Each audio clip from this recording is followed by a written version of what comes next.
Welcome to टलनेस study. हमने पिछले video में 125 से 155 तक के क्वेश्चन को देखे थे, जो कि केमिस्ट्री के 500 प्लस वन लाइनर क्वेश्चन की जो सीरीज है उसमें हमने 155 तक डिस्कस कर लिया था। आगे हम आज देखेंगे 155 से आगे। तो यदि आपने अभी तक के जो 155 वीडियो को नहीं 155 क्वेश्चन को अगर नहीं देखा है तो पिछले वीडियो में वे अवेलेबल है। प्लेलिस्ट में जाइए, आप सर्च कीजिए और उन सभी वीडियो को जरूर देखिए, और उनका लिंक अगर चाहिए तो आपको डिस्क्रिप्शन बॉक्स में मिल जाएगा। साथ ही साथ हमने जो ये NTPC, CGL, दिल्ली पुलिस और UP पुलिस के प्रीवियस ईयर क्वेश्चन की सीरीज शुरू की है GS के लिए, फिजिक्स, केमिस्ट्री और बायोलॉजी। तो आप उनको भी देखना नहीं भूलें क्योंकि सभी प्रीवियस ईयर क्वेश्चन है।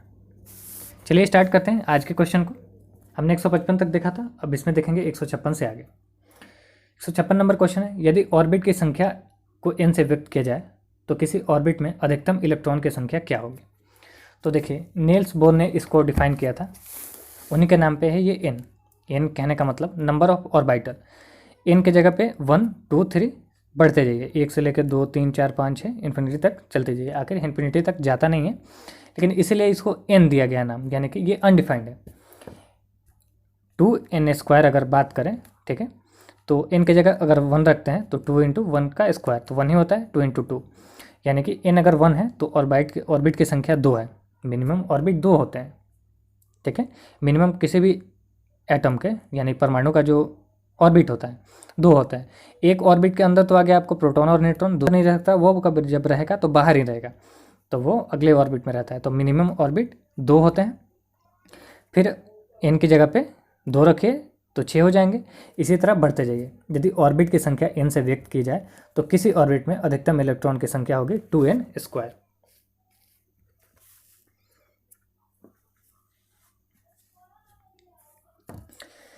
एक 156 नंबर क्वेश्चन है, यदि ऑर्बिट की संख्या n है, n के जगह पे आप कुछ भी रख सकते हैं। नील्स बोर ने इसको डिफाइन किया था,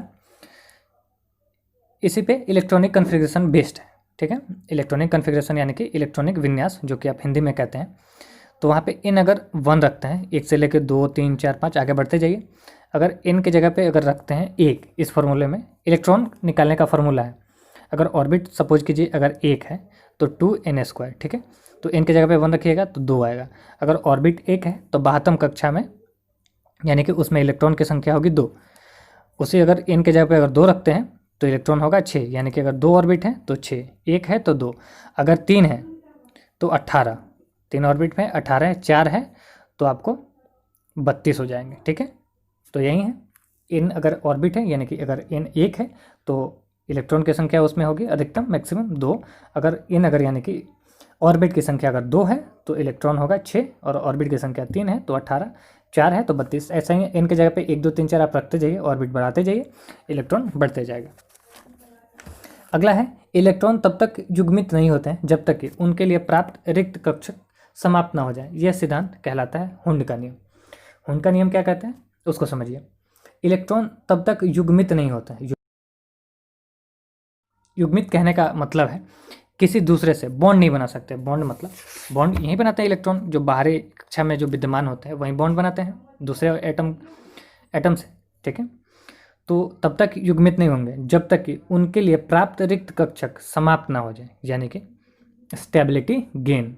अगर सपोज कीजिए बाहरी कक्षा का स्टेबिलिटी अगर है, सपोज कीजिए इसको अगर 8 प्राप्त करना है स्टेबिलिटी के लिए, ठीक है, तो 6 ये अगर सपोज कीजिए इसमें बाहर 2 है, 8 चाहिए स्टेबिलिटी के लिए। वर्तमान में अगर 2 है तो या तो 6 ले सकता है या फिर 2 दे सकता है। कौन सा आसान होगा? 2 देना। अगर 2 दे देता है तो बाहर 0 हो जाएंगे, और पहले वाला तो स्टेबल है ही, स्टेबल होने के बाद ही तो बाहर जाता है, तो पहले वाला स्टेबल है तो ये स्टेबल हो गया। तो अब क्या होगा, 2 जो इलेक्ट्रॉन देगा तो उसी हिसाब से ये बॉन्ड बनाएगा दूसरे एटम से। तो कहने का सेंस ये है, हुंड का नियम जो कहता है इलेक्ट्रॉन तब तक युग्मित नहीं होते हैं जब तक कि उनके लिए प्राप्त रिक्त कक्षक समाप्त नहीं हो जाए, यानी कि जो स्टेबिलिटी है वो कैसे भी गेन नहीं हो जाए। कहने का सेंस ओवरऑल यही होता है। अनिश्चितता का सिद्धांत यानी कि प्रिंसिपल ऑफ अनसर्टेनिटी किसने दिया था? तो हाइजेनबर्ग। इसको हाइजेनबर्ग प्रिंसिपल ऑफ अनसर्टेनिटी भी बोलते हैं, या फिर अनिश्चितता का सिद्धांत, इसको दिया था हाइजेनबर्ग ने। अगला है 159 नंबर क्वेश्चन, रासायनिक तत्व के अणु के संदर्भ में चुंबकीय क्वांटम संख्या का संबंध है चक्रण से, यानी कि स्पिन से। मैग्नेटिक क्वांटम नंबर जो होते हैं उनका संबंध किससे होता है? उसका संबंध होता है स्पिन क्वांटम नंबर से। हमने क्वांटम नंबर की बात की थी, टोटल 4 क्वांटम नंबर होते हैं। कौन कौन है वो बात की बात है, लेकिन क्वेश्चन की अगर बात करें तो जो मैग्नेटिक क्वांटम नंबर होते हैं उनका जो संबंध होता है यानी रिलेशन होता है किससे होता है? तो उनका रिलेशन होता है स्पिन क्वांटम नंबर से। स्पिन क्वांटम नंबर क्या होता है? स्पिन क्वांटम नंबर ओवरऑल समझिए शॉर्ट में, ये क्या होता है? ओरिएंटेशन डिसाइड करता है, एटम के ओरिएंटेशन डिसाइड करते हैं स्पिन क्वांटम नंबर। अगला है 160 नंबर क्वेश्चन, किसी तत्व का रासायनिक गुण कौन तय करता है? तो हमने बहुत बार इस पे बात किया था। इलेक्ट्रॉन जो होता है, किसी एटम का इलेक्ट्रॉन जो होता है वही रासायनिक गुण यानी कि केमिकल कैरेक्टर वो दर्शाता है किसी भी तत्व एलिमेंट के। अगला है 161 नंबर क्वेश्चन, किसी परमाणु के बाहतम ऑर्बिट में कितने इलेक्ट्रॉन रह सकते हैं? तो मैक्सिमम 8, मिनिमम 0 या फिर 2।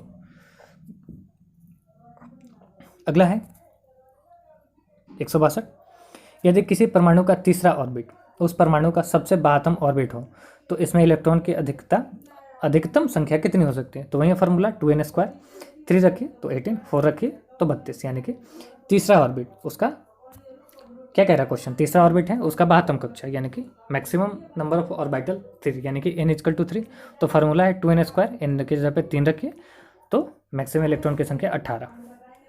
अगला है किसी नाभिक का परमाणु क्रमांक Z है यानी कि एटॉमिक नंबर Z है और इसकी द्रव्यमान संख्या यानी कि एटॉमिक वेट m है, तो नाभिक में न्यूट्रॉन की संख्या कितनी होगी? तो m-z फार्मूला है न्यूट्रॉन निकालने की, तो आप याद रख सकते हैं। अगला है 164 नंबर क्वेश्चन, स्वर्ण पत्र से किसने प्रकीर्णन का अध्ययन करके रदरफोर्ड ने नाभिक की खोज की थी? स्वर्ण पत्र यानी कि गोल्ड फॉइल से किस किरण का, किस पार्टिकल का प्रकीर्णन यानी कि स्कैटरिंग कराकर अध्ययन किया था रदरफोर्ड ने? किस लिए? तो नाभिक यानी कि न्यूक्लियस की खोज की। तो हमने बात की पिछले वीडियो में अल्फा पार्टिकल स्कैटरिंग इफेक्ट उसको बोलते हैं या फिर कैटरिंग इफेक्ट उसको बोलते हैं। किसने की थी? तो रदरफोर्ड ने। किस लिए की थी? तो नाभिक की खोज के लिए की थी। इसी खोज से निकाला गया जो नाभि होता है यानी कि न्यूक्लियस होता है वो पॉजिटिव चार्ज होता है, इसके पास कोई पॉजिटिव ऑब्जेक्ट होता है न्यूक्लियस में, वो क्या है? प्रोटॉन के रूप में है। क्यों है? तो वो जो अल्फा पार्टिकल एक्सपेरिमेंट जो हुआ था उसमें जो अल्फा किरण जा रहे थे तो सब जगह से वापस नहीं आ रहे थे, जैसे हमने न्यूटन का जो तीसरा लॉ पढ़ा है बाउंसिंग बैक का, ठीक है? तो सब जगह से वापस नहीं आ रहे थे, किरण जो जाते थे गोल्ड फॉइल पे जाते थे और कुछ उसको छेद के बाहर निकल जाते थे, लेकिन कुछ जो थे सेंटर पे जहाँ पड़ते थे न्यूक्लियस के वहाँ से वापस आते थे। तो उन्होंने इस एक्सपेरिमेंट से यही निकाला कि न्यूक्लियस यानी कि कोई नाभिक है जो कि पॉजिटिव चार्ज है। ये अल्फा पार्टिकल एक्सपेरिमेंट से रदरफोर्ड ने खोजा था। अगला है 165 नंबर क्वेश्चन, इलेक्ट्रॉन की अवस्थी खोज किसने की थी? तो मिलिकन यानी कि इलेक्ट्रॉन की अवस्थी कहने का मतलब उस पर कौन सा चार्ज है। 166, वह कण जो न्यूक्लियन को बांधे रखने का कार्य करता है? तो मेजॉन है। न्यूक्लियन को बांधने का कार्य करता है, न्यूक्लियन कहने का मतलब प्रोटॉन प्लस न्यूट्रॉन, इनको जो बांधे रखता है वो कौन है? तो मेजॉन है। अच्छा, मेजॉन के खोजकर्ता कौन है? तो जेम्स चैडविक मेजॉन के खोज करता है। अगला है 168 नंबर क्वेश्चन, जब 2 इलेक्ट्रॉन एक ही ऑर्बिट में होते हैं तो उनमें क्या पाया जाता है? तो विपरीत चक्रण यानी कि रिवर्स स्पिन, हिंदी में बोलते हैं विपरीत चक्रण, इंग्लिश में रिवर्स स्पिन। ये भी क्वांटम नंबर से ही डिसाइड होता है। जितने भी इलेक्ट्रॉनिक विन्यास है यानी कि इलेक्ट्रॉनिक कॉन्फ़िगरेशन है SPDF की अगर हम बात करें तो क्वांटम नंबर पे डिपेंड करते हैं। तो उसमें क्या होता है? शेप, साइज, ओरिएंटेशन सभी क्वांटम नंबर पे डिपेंड करते हैं, जैसे कि स्पिन क्वांटम नंबर की बात की हमने पिछले क्वेश्चन में। तो उसी तरह ये रिवर्स स्पिन विपरीत चक्रण, उसमें क्या होता है? जब 2 इलेक्ट्रॉन एक ही ऑर्बिट में होते हैं तो उनमें क्या पाया जाता है? तो उनमें विपरीत चक्रण पाया जाता है। अगला है 169 नंबर क्वेश्चन, परमाणु संख्या Z और द्रव्यमान संख्या A कि एक परमाणु में इलेक्ट्रॉन की संख्या कितनी होगी? तो इलेक्ट्रॉन की संख्या होगी Z। एटॉमिक नंबर Z है और एटॉमिक नंबर है A। माफ कीजिएगा, परमाणुक संख्या यानी कि एटॉमिक नंबर Z और द्रव्यमान संख्या यानी कि वेट नंबर A से अगर रिप्रेजेंट करते हैं तो उस परमाणु में इलेक्ट्रॉन की संख्या क्या होगी? तो उसमें इलेक्ट्रॉन की संख्या होगी Z। अगला है 170 नंबर क्वेश्चन, रेडियो सक्रियता किसका गुणक है? रेडियो सक्रियता किसका गुण है यानी कि रेडियो एक्टिविटी किसका गुण है? तो ये न्यूक्लियस यानी कि नाभिक का कैरेक्टर है। रेडियो एक्टिविटी न्यूक्लियस का कैरेक्टर है, नाभिक का। तो आज के लिए बस इतना ही, फिर अगले वीडियो में हम 170 से आगे डिस्कस करेंगे। तब तक के लिए आप पिछले वीडियो को रिवाइज कीजिए, फिर कल ये वीडियो आएगी जो कि उसमें हम 170 से आगे बात करेंगे। Thanks for watching.